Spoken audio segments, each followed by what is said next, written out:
Mike Dubinsky, who lives on the east side of Seattle, has a really interesting N-scale layout that he's now going to show us. Go ahead, Mike. Very good. Thank you, Burr. Today I'm going to present the Northwestern Pacific Railroad, which was a subsidiary of the Southern Pacific, known as the Redwood Empire Route. And it inspired an N-scale layout that I've been working on for a number of years. I'd like to say the Pacific Northwest is home to a fantastic group of modelers, layout builders, railroad historians, and I have to say you guys have set the bar very, very high. And I've visited a number of your layouts and gotten to know some of you, and I appreciate everything you've shared with me, and you've inspired me as well to do what I can on this layout. Before I get into the layout, just a little background. I'm more of a modeler than a railroader. This layout you're seeing is my first layout. I spent a lot of my time before building the layout doing HO scale freight cars, rolling stock equipment, locomotives, got into the resin building and custom painting cars. And this one here is on Lee Marsh's layout, where I was trying to figure out a good way to represent a galvanized roof with failing paint. Leave on this one here, I just took a rattle can of some gray primer across the top, and while it was still wet, misted on some silver, used a little rubber cement to put on there, and then some faded black to represent peeling paint. The other thing I was exploring was, weathering. And, you build a kit, and then you paint it the prototype color and decal it, and then spray it with gloss coat. And then you try and weather it back to a faded look. And I tried to take a different approach, where I started with the faded paint colors, trying to understand how it would fade and chalk and change color over time and paint the car that way and build it out from lighter colors to darker colors rather than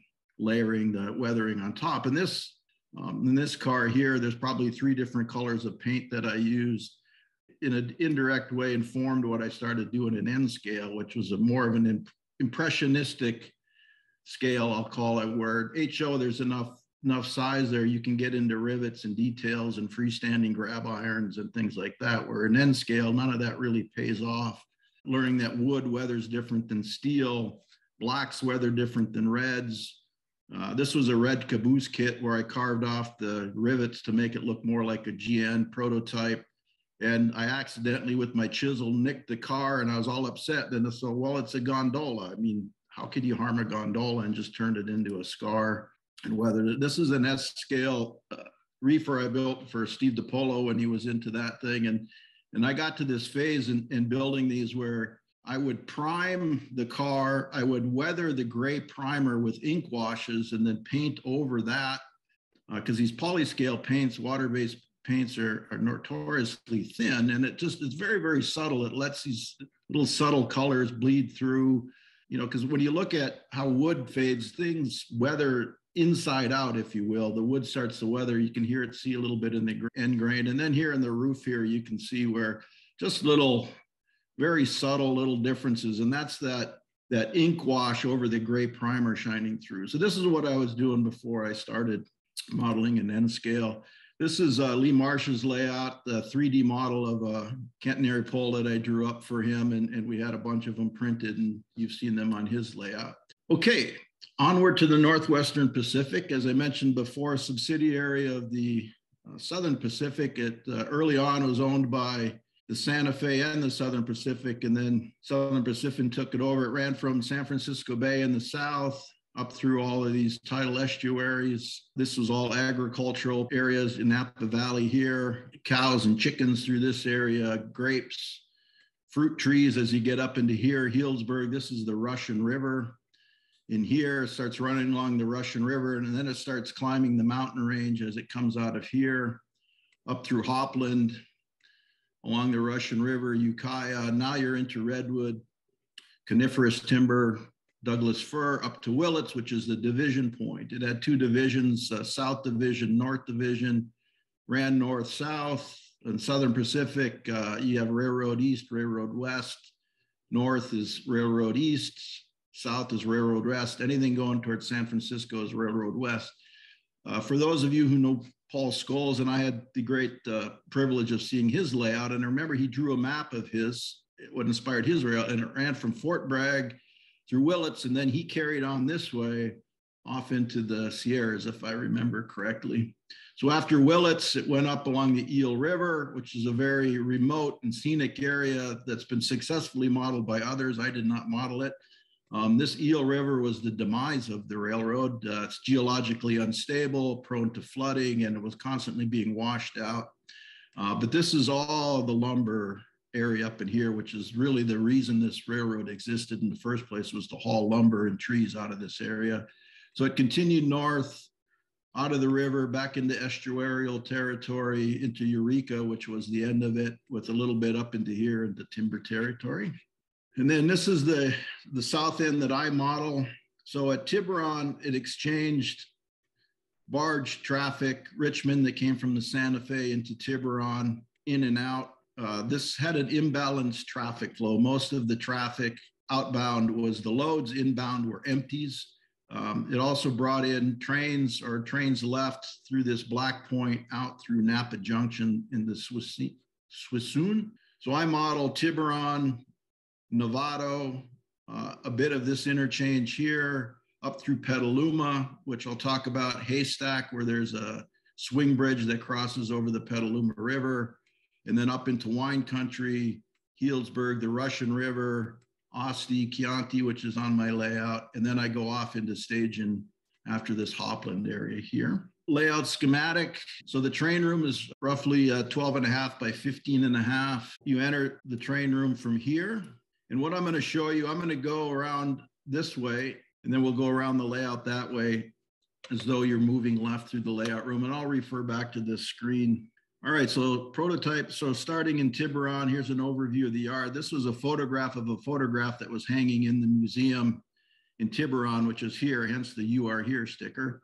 The orange line is what's on my layout here, the barge slip, the old depot, the yard, caboose storage, passenger train storage. This footbridge is a prominent feature. Turntable, roundhouse. These are the back shops. These are the car shops. This is the paint shop, which will be represented on mine. This is an oil loading platform here fed by this tank. So Tiburon was the main back shop. Anything need to repaired would go south to Tiburon.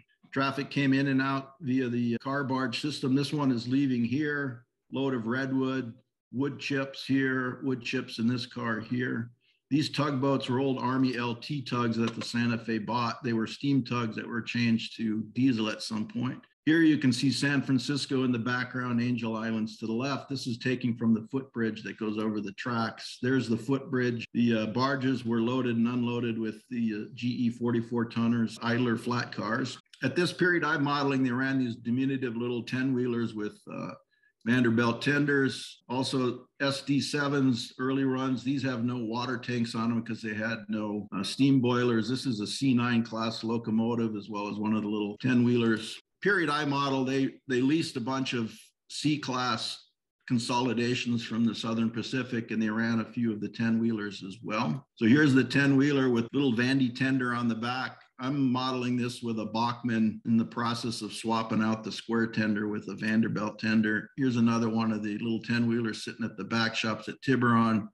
You can see the oil loading platform in the background. As far as diesels in this period, again, I'm modeling the early 50s, SW1s, 44 tonners. Then they had what were called TR6s, which were SW8s that had cow-calf units, and then Baldwin.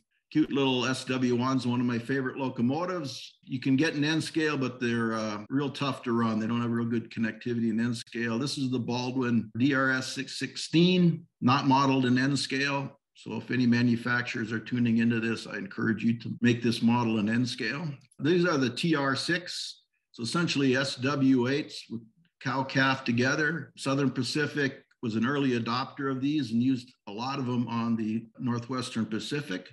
When they first received them, they were drawbarred together as a single unit. Later, they switched them out to couplers. I actually modeled the 4601, 4701 on my layout. They switched over to SD7s. Again, here it is without the water tank, no steam boilers. These found these to be perfect for the light trackage that they had there. Long wheelbase and very powerful locomotives. And then the second generation 5300 series with the water tanks and the steam boilers. And of course, you can see the Mars lights front and back, which was common to the Southern Pacific. SW8s, they ran both singled, and here you can see they put the Mars lights on them. And then they ran a version of the SW8 that had a dynamic brake on it. I finally figured out a way to model that, but I have not done that yet. So then going north from Tiburon, went up through the Santa Rosa area. This is a picture of train number 3. You can see the consolidation. And then this is a general picture here of what the landscape looks like, the rolling hills of California, large oak trees. And of course, in the summer, these would be golden brown. In the winter, they're green. This is a little 10-wheeler pulling the Harriman style cars, which were the type used here. Then running up through Novato, this is area modeled on the layout here. This is the freight station. This is standing in front of the passenger station. This is turning, looking the other way. Wigwag signal, the road crossing, all of which I'm modeling. This grove of trees here, I'm modeling the eucalyptus trees that the Southern Pacific imported into California, thinking they could use them for railroad ties. I hope to 3D model and print this station at some point.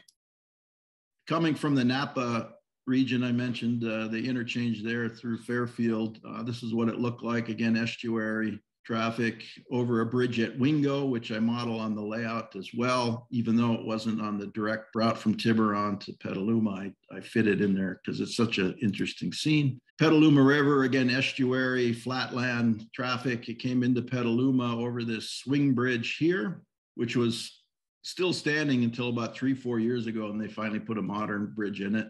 Here's the era I model of the bridge open. You can see it's protected by an interlocking these signals here, which to my knowledge were the only signals on the railroad. They were timetable and train order. So this is a seminal scene on the layout, which you'll see. This is looking from the bridge back towards Petaluma. The train enters the town from the right, coming in. This is the station area of the yard. This Dairyman's League elevator is on the layout and very prominent, which you'll see in the photographs there. The railroad comes into town down the main street here and curves to the right and leaves town. Petaluma Station, Spanish colonial, and later on I'll show you how I 3D modeled and printed that. So this is the era I'm modeling here. The station, freight house, Pacific Motor Transport trailers. These are the orange and red trailers. I was very happy to learn ran in my era and in my layout location, so I've modeled that as well. Street running, they came into town right down the main highway here. World War I vintage, I think. You have the depot park, the wigwag signal.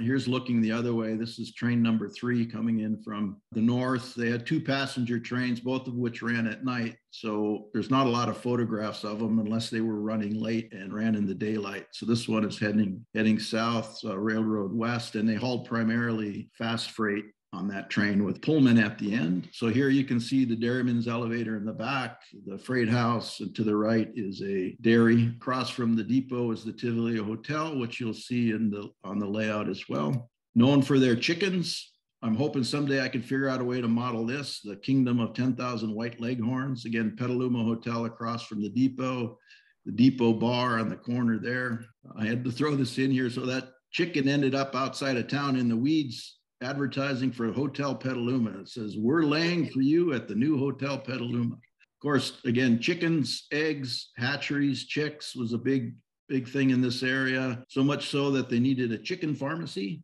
Of course, a place to collect, ship the eggs off. The chickens that made it into the advertising in the community.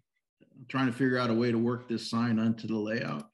Petaluma Dairy, Clover Products, dairies was big in town. That's across from the layout. That'll be on the layout. This is the Dairyman's League elevator, which you'll see on the layout, fed by barge on one end, rail on the other.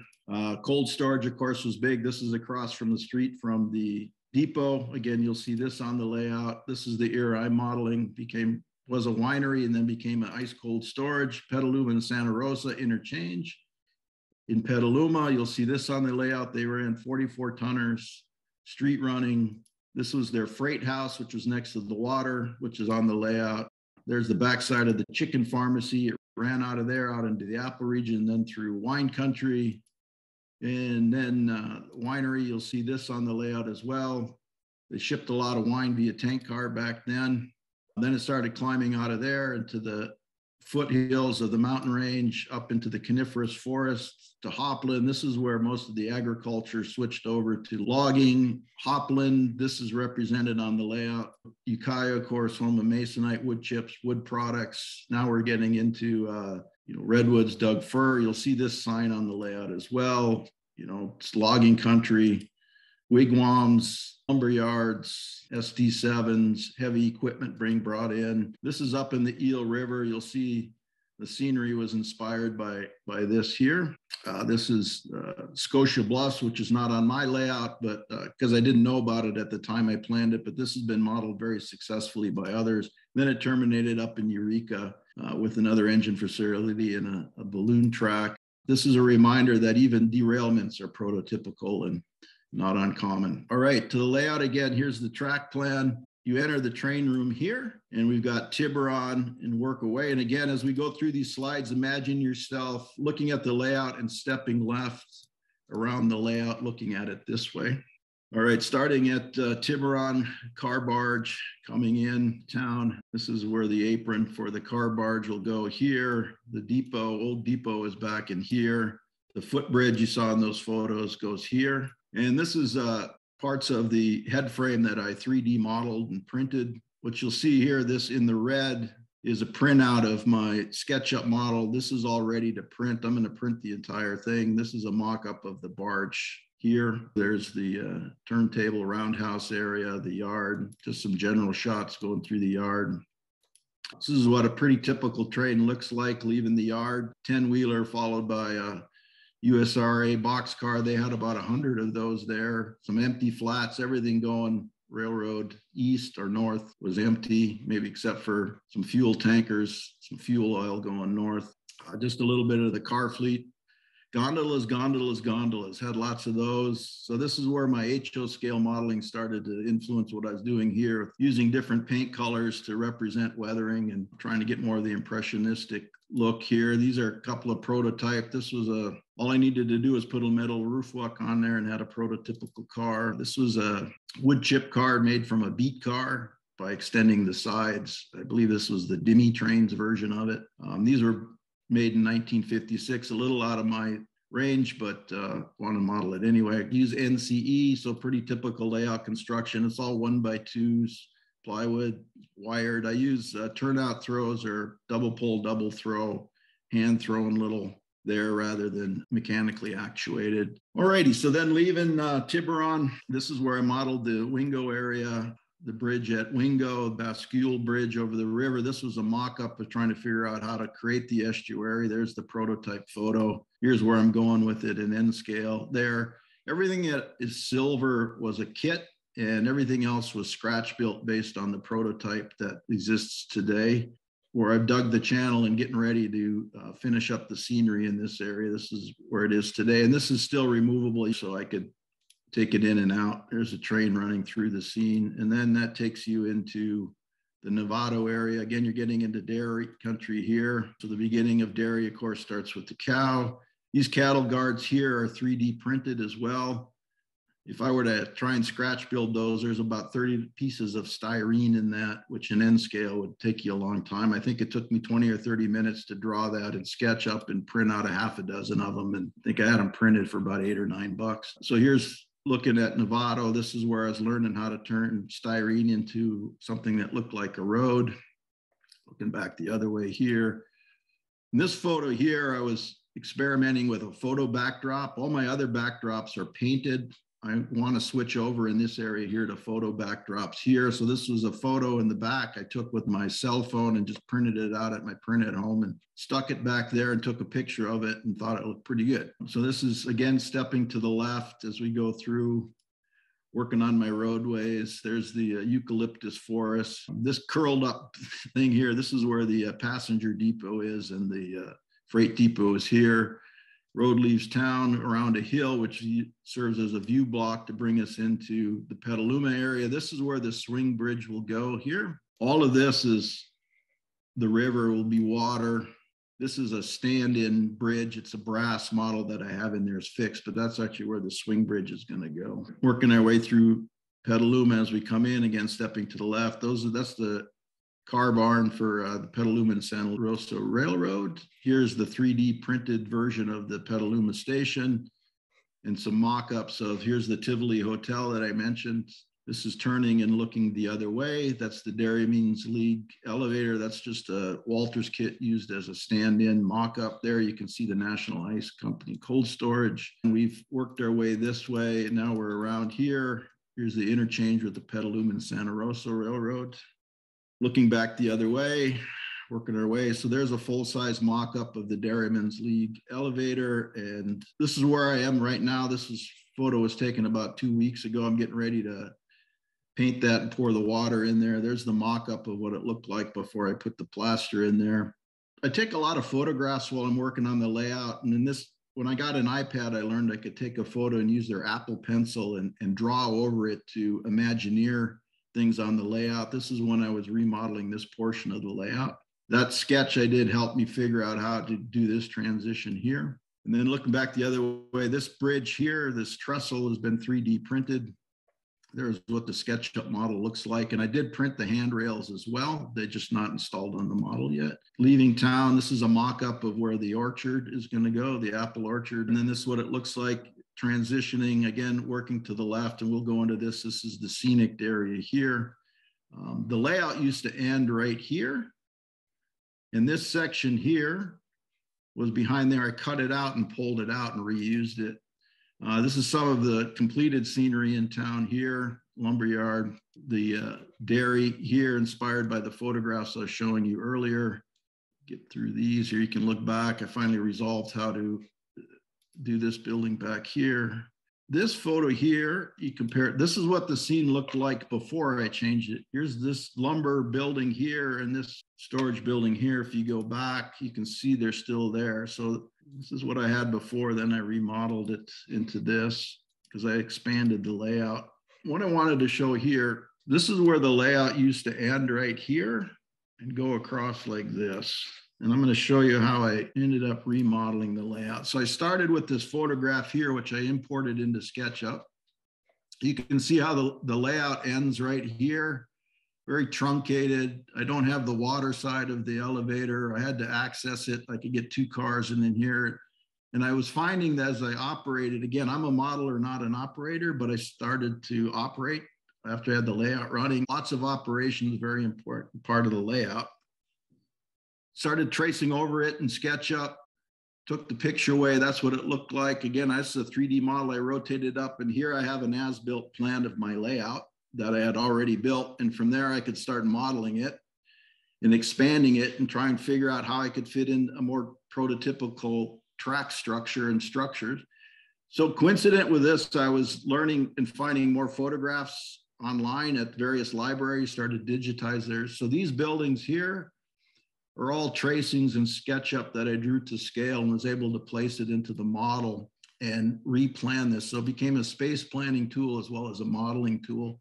What inspired me to start doing this in SketchUp was Jack Burgess wrote an article in Model Railroad. You know, he did the Yosemite Valley, and he's the one that introduced me this idea of using photographs, importing photographs into SketchUp and tracing over them, turning into 3D models.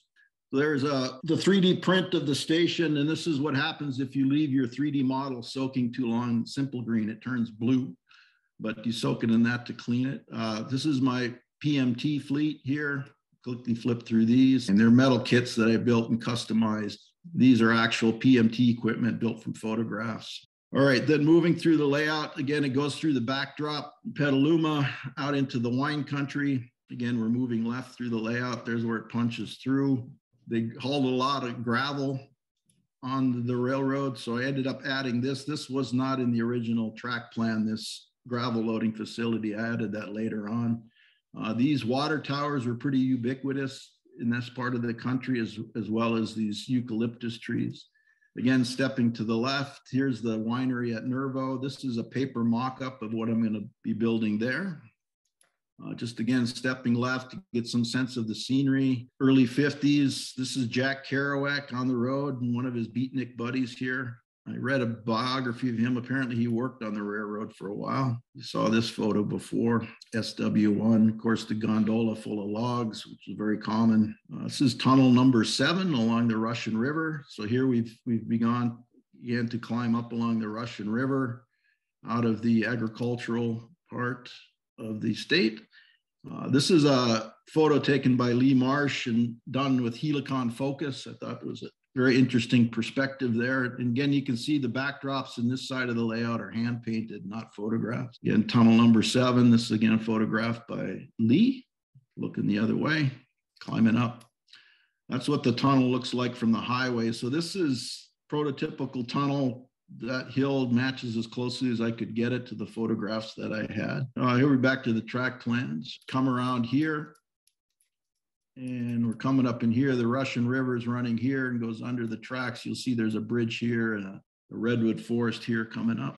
There's the Russian River and again, this is no prototypical bridge. It's just inspired by photographs I saw. And then there's my big trees, my homage to Paul Scholes and his big trees, which always made a big impact on me. So those trees are about 2 feet tall and made out of red cedar shingles.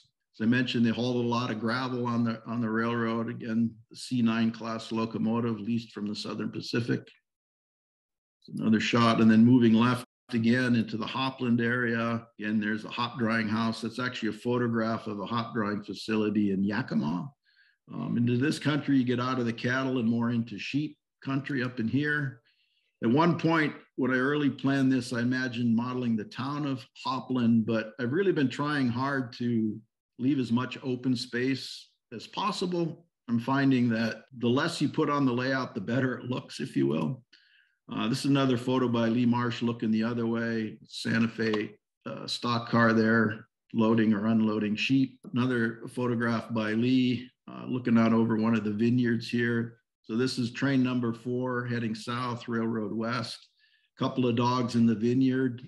One of the things I do with guests is I have them come over and have them find the dogs and count them, which they like. And it's a great tool to get people to get into the layout and look around it. They discover more things about the layout looking for it. So this is the general scene here. Moving again to the left. Typical passenger train. Again, they had the 2 scheduled trains. They pulled it either by steam, one of the 10-wheelers, or this SD7 with the boiler in it. So Southern Pacific bought the demo of the SD7 that had been running around, and that's why it had this winterization hatch, which is the only locomotive I'm aware of that had a winterization hatch, or at least in the SD series here. So 5308. There's the overnight cars the NWP was famous for. This is the early 50s version. This was the late 40s version. And then they ran the Harriman cars. Again, it was primarily fast freight, ran at night. This is a Microtrains car with a Wheels of Time roof put on it, and they just happened to darn near fit exactly on top of that car. Just again, moving left, general scene, you can see there's that Masonite sign in the back along the road. This scene was inspired by Lance Middenheim, who did a fantastic layout of the Monon in Indiana, and he had a river running through it. And, outside of the curve, the river would erode and leave these chunks of dirt hanging over the top. And again, just looking backward, here's that Masonite sign again, C9, gondolas, USRA cars, pretty common. SW1, lumber loads and N scale. So that was one of my most frustrating things, was finding a lumber load and N scale that fit, commercially available. I couldn't do it. So I ended up 3D printing my own and painting them. These are for sale on Shapeways if anybody's interested, creating their own. And I'll show you a little bit here. So that's what they look like after they've been printed. This was a paint test. And here again, this is my HO scale freight car modeling, influencing how I painted these here. Paint the loads first, then put the dunnage on them and load them on your freight cars. Again, it's a 2-part process of a base color with a wash to make it look like whatever lumber you want, in this case, Douglas fir. And that's what a train load of them looks like. And then it's getting near staging here. We leave the layout going around this mill. This was the first model I built. I scenic this side of the layout first because it's the first thing you see when you walk into the room. And I wanted people to see scenery first rather than barren bench work. We'll just work our way out around here. The backside of the mill is switched here. You got a track for log loading. There's the equipment on a flat car, oil tanker back to the boiler house. Beat up gondola sitting on a code 40 track. These logs here, this was modeled from branches from a jacaranda tree. I lived in California for a few years and had a jacaranda tree. And so this was a 3D print of a load that I mistakenly made too wide. So I used it as lumber in the lumber mill. And here again, there's the TR6 cow-calf unit, the drag freight coming around and past the mill. GHQ is the name of the metal kits that I built, their layout. And this is where it disappears off into staging back into the forest. And that's what it looks like from the other side. You come through here. We've just walked through here. And then all of the staging is down in here in the what I call the furnace room. So back into staging, just unscenic area, back into 6-track staging, and then terminates back in here. Very good. So that's the presentation of the layout. As I mentioned, importing a photo into SketchUp. So there's the photo. You trace over it, and you got to extrude it and scale it after you've calibrated it, the XYZ axis, and you can start to draw yourself a model. For the layout, so this is a photo I took of the layout and traced over it, and was able to come up with this. Everything in brown was the existing layout. Everything white here is what I remodeled. And what was happening is that I was finding, again, more information online as libraries digitized their collections, and I was able to trace over these photographs, scale them, import them into this model, and start exploring what it would be like to remodel the layout and makes it more functional. And just give you some general ideas. So it's a very useful tool for doing that. So here's back to this photo. All righty, so that's, I think my time's up, Burr. Well, we have time for at least one question, if anyone wants to pitch in. How high is is it from the floor to the flat level? 54 inches. Thank you. I was just going to ask about the steam boilers on, I guess you said the ST7s, were those used for passenger trains? Correct. And the first batch of ST7s had none, so they had no water tanks on them. And then the second batch did have the boilers to run passenger trains, correct. Thank you. I was wondering how he made the ends of the loads, those wood loads, look so they weren't even. I drew those as a 3D model in SketchUp, pushed and pulled and extruded the loads. It looked like they did. Yeah, it seems like it would be a lot easier to do that on a computer than with a model.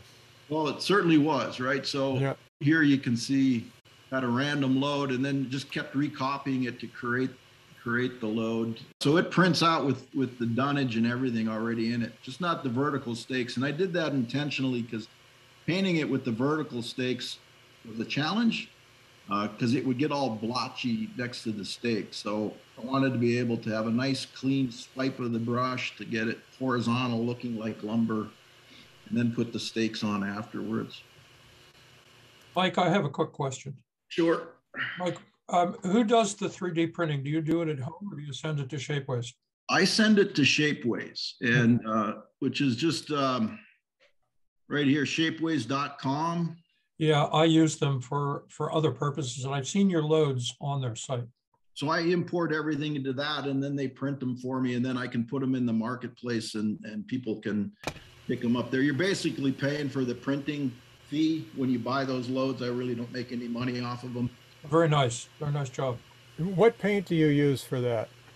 Sure, everything I do is acrylic, and I use polyscale, and then I did a base coat of like a beigey yellowish color, and then figured out a wash, and I paint it with a brush. It's just very easy. rather than an airbrush, just to hand brush it on there. And you can see here, that's just hand brushed, and then came up with a wash as the second coat to start coloring it to make it look like lumber. Yeah, it's really impressive. It's under Mike the Modeler is my handle there at Shapeways, and you'll find him there.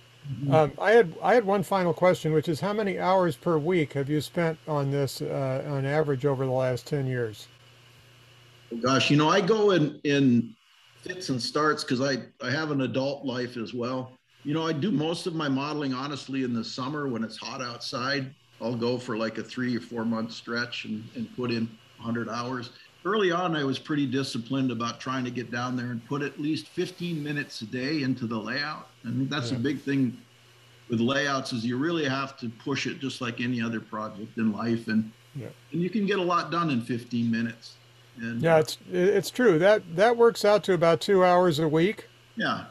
And I calculated once that that's about what I was doing over a 35-year period. Yeah, and you can make progress doing that, right? It keeps things moving. And where I got bogged down, and this was a lesson learned, I had a bunch of electrical failures in my turnouts. I used Atlas Code 55 turnouts, and they started to fail just as I was getting into real serious scenery work.